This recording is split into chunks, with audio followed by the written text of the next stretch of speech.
The BJP didn't think that the AIADMK would actually go ahead and break off the relationship. It was a sort of blinking game, and the AIADMK went ahead and did what the BJP didn't expect them to do. For the BJP to build a network and a base in Tamil Nadu is going to take some doing.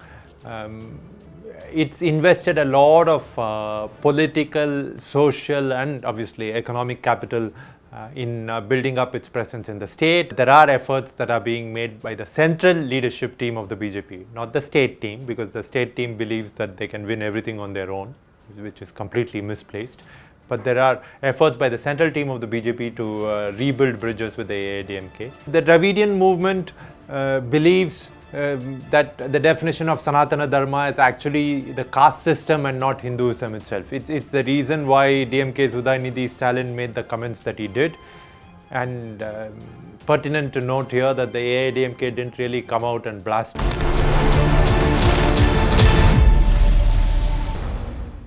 One of the biggest news developments of the past week was the decision of the AIADMK to break up with the Bharatiya Janata Party. And this is interesting at so many levels. It's important to understand the context of where parties such as the AIADMK come from.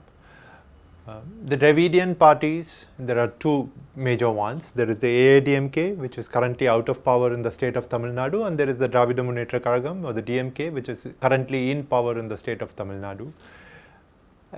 Together, these two parties have run the state since 1967, when the United DMK won its first election. The breakup faction led by M.G. Ramachandran, which created the AIADMK, happened a little later. So in many ways, this predates the formation of Tamil Nadu itself, because back then it was called Madras State. And no other party has managed to make a dent in this. Equally interestingly, when you look at the Lok Sabha seats in Tamil Nadu, and there are 39 of them, barring one or two exceptions, in all elections since 1991, there has been a sweep by one of the parties or the other parties, right? I mean, so it's either the AIADMK sweeping or the DMK sweeping. For instance, last time the DMK had 38, I think, out of the 39. The AIADMK had 1.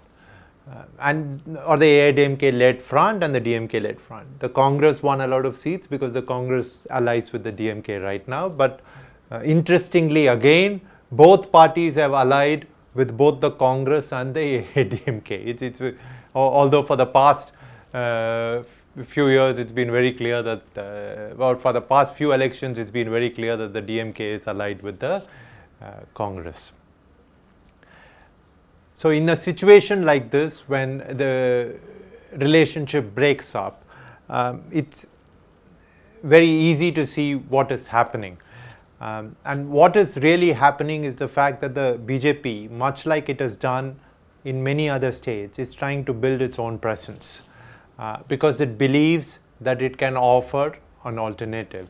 And this is where things begin to get interesting, because everywhere in the country, the BJP has built its voter base on the back of two factors. The first one is a push on the welfare front, or welfareism, and the other one is a consolidation of the Hindu vote, which it gets through Hindutva.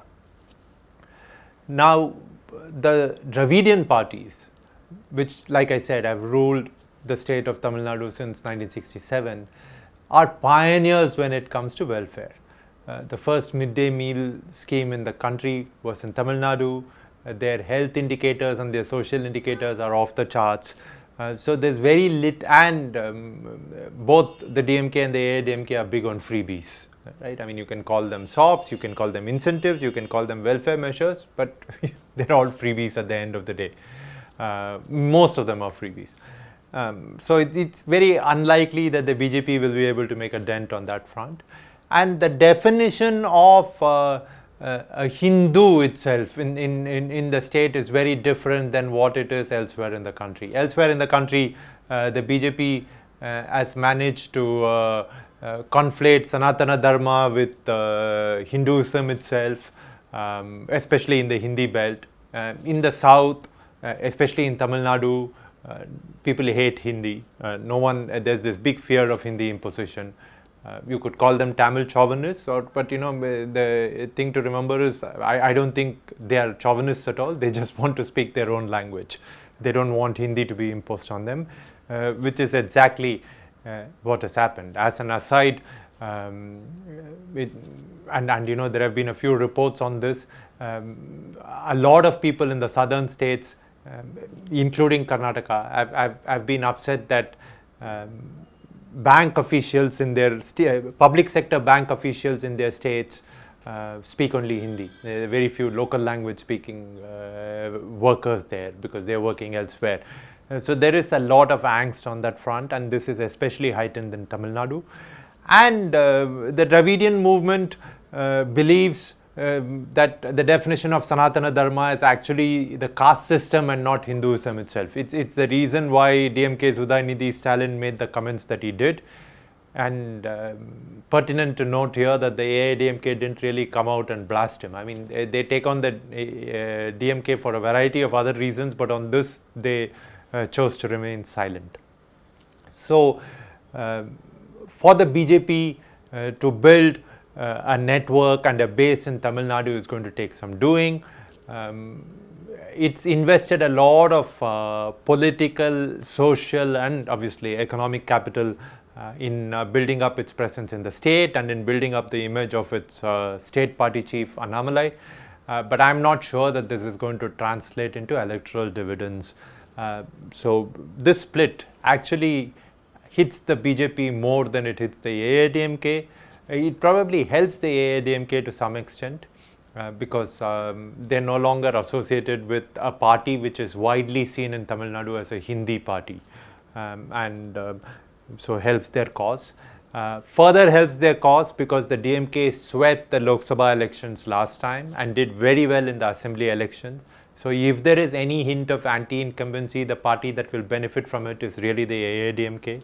And in the last assembly election, Edappadi Palaniswamy, who was then the incumbent chief minister, they lost, but he didn't come off looking badly. And even his rivals in the state admit that he was a good administrator. He's now got complete control of the party after a rebellion of sorts by his rival Paneerselvam within the party. So he's got his troops together, no longer allied with the BJP. The interesting thing is to see what will happen in the run up to the elections, because there have already been reports, including one in Hindustan Times by one of my colleagues, that point out that the BJP didn't think that the AIADMK would actually go ahead and break off the relationship. It was a sort of blinking game, and the AIADMK went ahead and did what the BJP didn't expect them to do. So I believe, and there have been reports on this front in other media also, that there are efforts that are being made by the central leadership team of the BJP, not the state team, because the state team believes that they can win everything on their own, which is completely misplaced. But there are efforts by the central team of the BJP to rebuild bridges with the AIADMK. But the other thing is to see what will happen after the elections. Because even if the AIADMK manages to do well in the elections, and well is a relative term, right? I mean, but however well they manage to do in the elections, it's not as if they can go ahead and ally with the opposition alliance or India. Because the DMK is allied with them, and the AIADMK and the DMK are arch rivals. They always have to be on opposite sides of the wall. So the AIADMK will really have no option but to ally with the BJP.